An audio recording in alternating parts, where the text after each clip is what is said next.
Hi ladies, இன்றைக்கி part 2 பார்க்கலாமா? நேற்று பார்ட் 1 போட்டிருந்தா பார்க்காதவங்க போய் பார்த்துக்கோங்க, மறக்காமல் ஃபாலோ பண்ணிக்கோங்க. ஓகேங்களா? ஸோ இன்றைக்கி என்னென்னா, நம்ம நேற்று வந்து பேக் சைடு மெஷர்மெண்ட் பார்த்தோம் இல்லையா? ஸோ இப்போ கரெக்டாக நான் அதை சொல்கிறேன், நோட் பண்ணிக்கோங்க. ஃபுல் சைஸ் நம்ம எவ்வளோ பார்த்தோம்? 13.2 பார்த்தோம், அதாவது 13.25 பார்த்தோம் இல்லையா?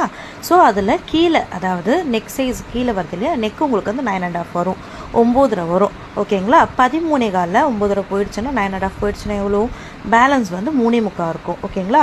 3.6 இருக்கும். ஸோ நீங்கள் ஈஸியாக அதை கவுண்ட் பண்ணிக்கிட்டிங்கன்னா மட்டுமே போதும், மார்க்கிங் பண்ணிடலாம். ஃபஸ்ட்டு நீங்கள் ஸ்ட்ரெயிட்டாக லைன் எடுத்துக்கோங்க, சென்டராகவே எடுத்துக்கோங்க. ஃபஸ்ட்டு லைன் எடுத்ததுக்கப்புறம் தான் நீங்கள் வந்து 2 பக்கமும் மார்க் பண்ணிக்கலாம். கீழே பாருங்கள் 3.25 இருக்குது இல்லையா? ஸோ கரெக்டாக இருக்கும். எனக்கு கீழே கிளாத் இருக்குது, நான் கிளாத் கொடுத்துருக்கேன், கிளாத் விட்டுட்டு தான் நான் ஸ்டிச் பண்ணியிருக்கேனே காட்டில். ஸோ அதனால் எனக்கு ஸ்டிச்சிங்க்கு ப்ராப்ளம் இருக்காது. பார்த்துக்கோங்க, இதுதான் 3.25.